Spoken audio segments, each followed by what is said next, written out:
Distinguished guests, please rise, if able, for the singing of our national anthem by musician First Class Rayvon Owen from the United States Navy Band.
Please welcome Ying and Jim Husk, parents of Olympian Tori Husk. Thank you, President Biden, for hosting us today and for your continuous support of Team USA. My wife Ying and I were absolutely honored to be here to speak to you today, to represent the parents of all these amazing athletes. As you know, none of them made it today to where they are without the help of others. As they say, it takes a village. Each athlete here today is here because contributions others made, sometimes small and sometimes big acts of kindness, which have helped support them and help them to achieve their dream of making Team USA.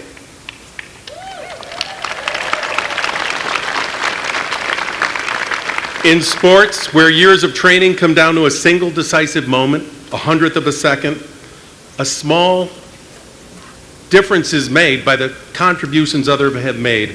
And we want to thank all those who have supported our Paralympians and our Olympic athletes for what they've done. Thank you so much.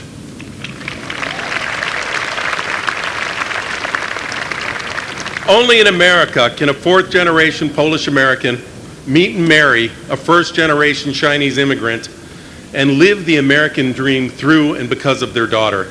In Tokyo,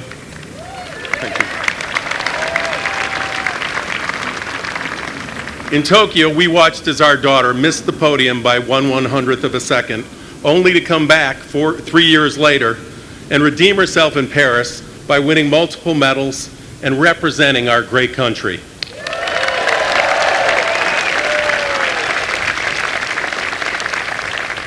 And the thing is, ours is but one of many stories of these Paralympic athletes and these Olympic athletes where we can say, only in America. Now, it is our honor to introduce our daughter, Tori Husk, who won 5 medals at the Paris Olympics, including 3 gold, and was part of 2 world record relay teams. Say it. Please welcome our daughter, Tori Husk.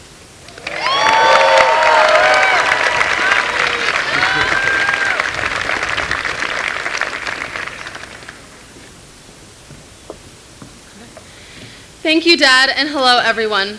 On behalf of Team USA, thank you, President Biden, for opening your home to my family and the entire Team USA family.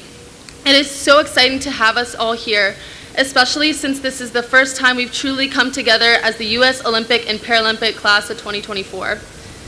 Today, we celebrate everything that we accomplished this summer. At the Olympics, we topped the medal chart for the 8th consecutive games with 126 medals.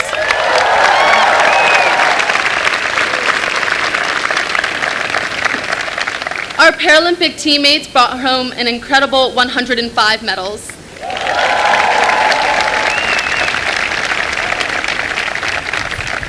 Each medal is a testament to our hard work, determination, and grit. Behind each of these moments of greatness are years of sacrifice. Beyond the medals, so many personal bests were achieved and iconic performances etched into our history. There's a reason that we're known as the best country in the world, and we not only have the medal count to back that up, but each of us has a story of how we fought to get here. As amazing as this is, the Olympics and Paralympics are so much more than each of our individual accomplishments. Everyone talks about how the Olympics and Paralympics foster peace and international solidarity, and it's true. They unite countries in the spirit of competition. They also inspire others, and that is what each of us did this summer. With each competition, we represented not only the flag and its people, but we upheld the legacy that is the United States.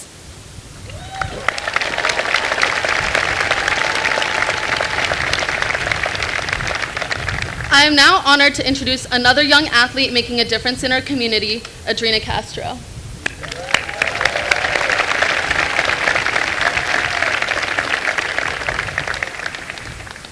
Thank you, Dory. It is an honor and a privilege to be speaking here today. Some of the greatest athletes in the world and the greatest country in the world. There you go. Can you guys hear me now? All right. Thank you, Tori. It is an honor and a privilege to be speaking here today to some of the greatest athletes in the world and the greatest country in the world. All of us individually overcame obstacles through hard work and dedication, but we don't do it alone. Whether it was our family, our coaches, teammates, or fans, it takes a community to accomplish great things. Growing up with a disability can be a very isolating and lonely experience. I believe if we take the same approach as a community, then we can change the perception of disability and change the world for the better. My sister Mia is my hero. Growing up, we did everything together, and we always dreamed of competing in Olympics together. All that changed when I was 7 and I had my second spine surgery. Over those next 2 years, I had multiple surgeries and I never thought I'd play sports again. But Mia wouldn't let me give up on myself. She encouraged me to try wheelchair basketball, and that saved my life.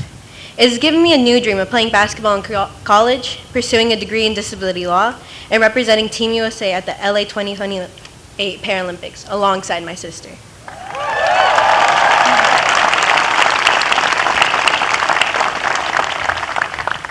Wheelchair basketball has given me many role models. Paul Schulte is a legend in the game. He's your favorite player's favorite player. This spring, I represented Team USA at the Rocky Mountain Cup, and there I was able to witness Paul's greatness firsthand. Paul has quickly become one of my favorite players too. So please join me in welcoming Paul Schulte.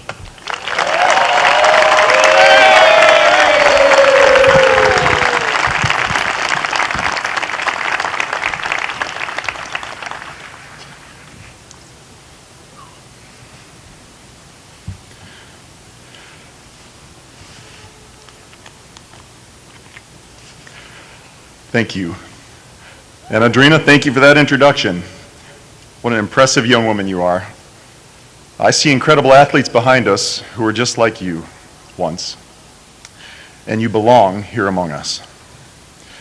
Mr. President, thank you for continuing this tradition of welcoming Olympians and Paralympians to the White House. We heard your cheers, and we felt your support in France. Your kindness and support helped us pursue our dream of representing the United States with excellence on the world stage. We express our gratitude to God, our families, friends, and loved ones for their unwavering support that brought us to secret tears you didn't see. We love you. We also thank our coaches and the staff of the United States Olympic and Paralympic Committee. Their meticulous work ensures our security, our preparation, and our well-being. Among this year's Team USA are men and women who served in our nation's armed forces.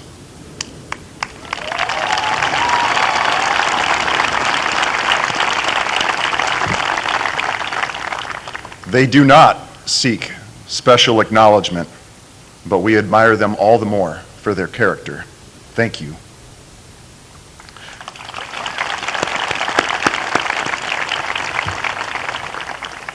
Having the heart of an Olympian or Paralympian means persistent gratitude for our country, making sacrifices and facing adversity, those seen and unseen. Each of us here has faced challenges so strong that no one that knew us would have blamed us for backing down or choosing the easy path. But we chose to rise above, expelling feelings of defeat and striving for something greater. These qualities are really what being an American is all about, aren't they?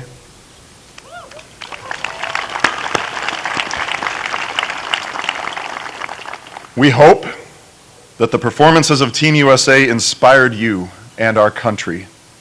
As we locked arms and competed, we felt the power of unity.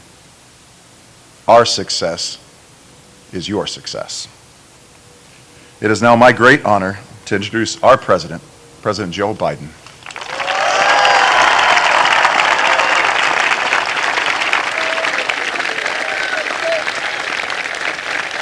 Hello, hello, hello.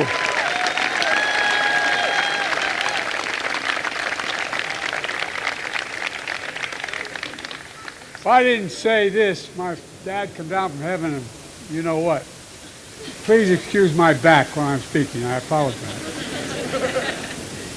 Folks, hello, Team USA.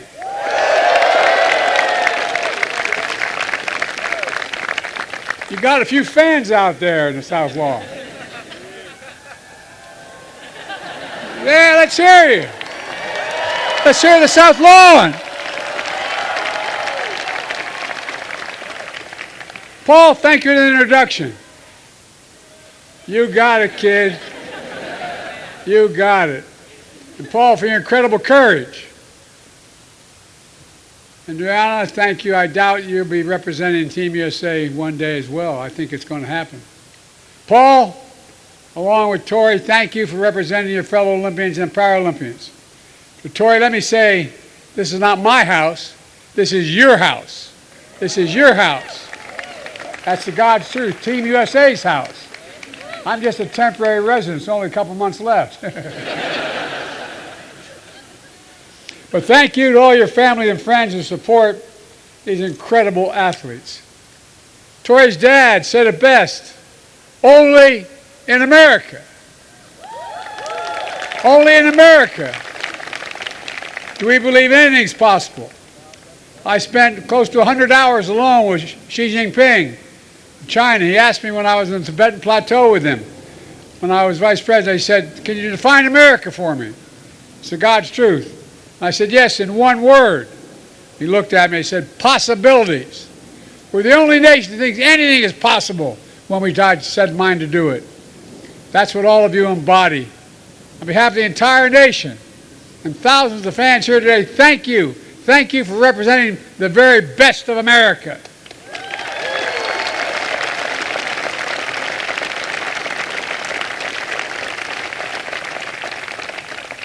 Because I'm president and I cause commotion when I go places, they wouldn't let me go to the Olympics. Well, I watched it all. Jill, my wife, went to the Olympics. Guess what? I was supposed to be introducing at the inauguration of the President of Mexico, who's a fine woman. I'm going to be seeing her shortly. But I said, I'm staying here meeting you guys. She's going to represent the United States. She's in Mexico. But she was able to say hi to many of you this morning before you left. I said, where were you this morning? I'm looking for you. He said, I was out saying hello to the Olympians. Now, as you know, she led the U.S. delegation to Paris. All she did when she came back home, I mean this from the bottom of my heart, was talk about how amazing you all are. Talk about the amazing resilience, the courage, and the commitment, and the loyalty to one another. My staff would have their TVs on, watching you as I was trying to get briefed on national security.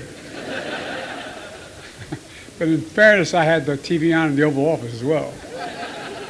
We felt so much pride. And I'm honored to welcome 400 athletes from Team USA today here at the Capitol.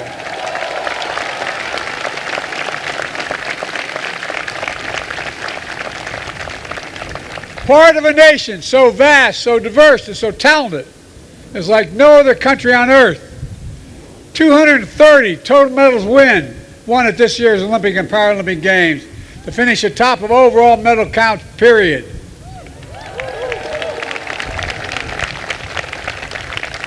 When you competed, it wasn't just you in the spotlight. You represent all the people who sacrificed for you, as was mentioned earlier, just as you sacrificed yourselves.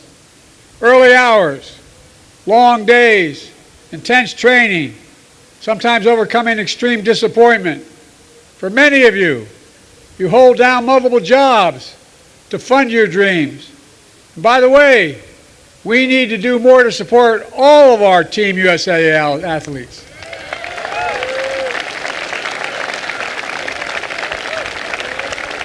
Your parents, your caretakers, and 28 of you have also worn a uniform representing our country and one of our armed forces.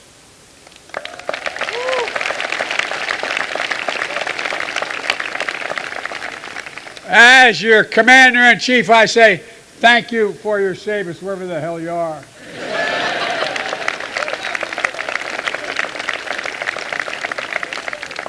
We owe you. That's not hyperbole. We owe you. Yes, you sacrificed. But you have to look at who you lift up. Your families wept with joy, filled with pride. Your hometowns honor you. And to your fellow Americans, most of whom have never known, you've never known, you've become their heroes, How many parents talk to their kids who are having difficulty and say, you can do this, you can overcome anything? I think we underestimate how much you do, what incentives you provide for people. You know, they see you and they begin to believe in themselves. And by the way, I told her, when she's President of the United States,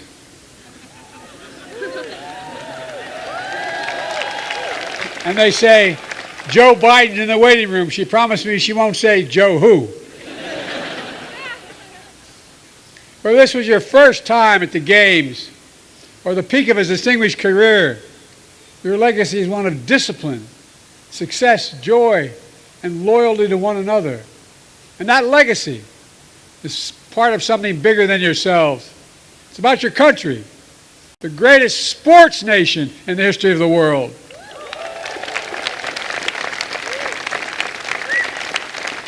In the next few years, we get to showcase to the world from our own backyard. The World Cup in 2026, hosted by the United States of America. The Los Angeles Summer Games in 28.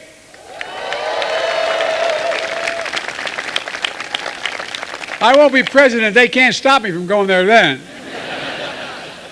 That'll include distinctly American sports for the first time. Flag football, lacrosse, and making a return, baseball and softball. And the Salt Lake City Winter Games of 2034. It matters. Let me close with this. Last May, I awarded the nation's highest honor, the Presidential Medal of Freedom, to the late Jim Thorpe. Behold, for a moment, my grandfather, Ambrose Finnegan, was an All-American in college at Santa Clara, and he was all talk sports all the time in Scranton. He always talked about Jim Thorpe. I mean it sincerely. And why we didn't pay enough attention, why we didn't honor one of the greatest athletes in American history. The first Native American to win an Olympic gold medal, world record settler in the decathlon, world-class football, baseball, and basketball player. Put simply, the greatest ever. And his legacy wasn't just cemented by example of his power, but by the power of his example. He overcame vile racism and shameful bigotry, and he broke barriers. Just like his given name, Bright Path. That was his name, Bright Path. He led a way for future generations. And now it's your turn. Your turn to take the torch from those before you, to run the race to the fullest, and then pass the torch to those who follow. I know something about that. Look, folks, Kamal and I had a wonderful time leading this U.S. delegation. We know the power of sports to empower and bring us together. There's nothing like the simple truth that's already been stated, only in America. It's a great honor to represent our nation and to hear those letters, USA, USA, USA, USA. I mean it. Folks, I've never been more optimistic about our future, and I mean that. We just have to remember who the hell we are. We're the United States of America. And I mean this from the bottom of my heart. There's nothing we can't do when we do it together. Nothing. God bless you all. May God protect our troops. Thank you, thank you, thank you for all you've done.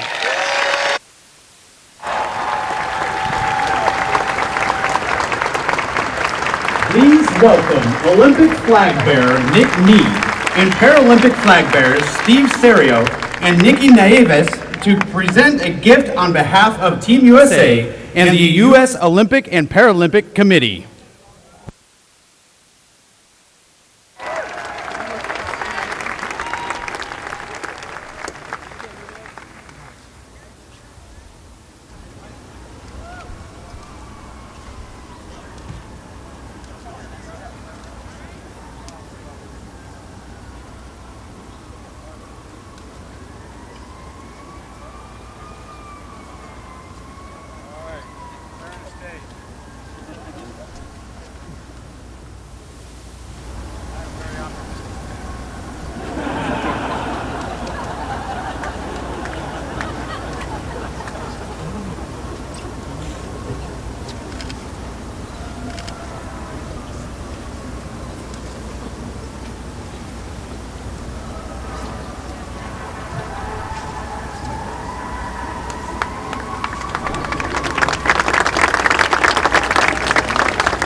Athletes, please remain in place for a group photo with the President. Thank you.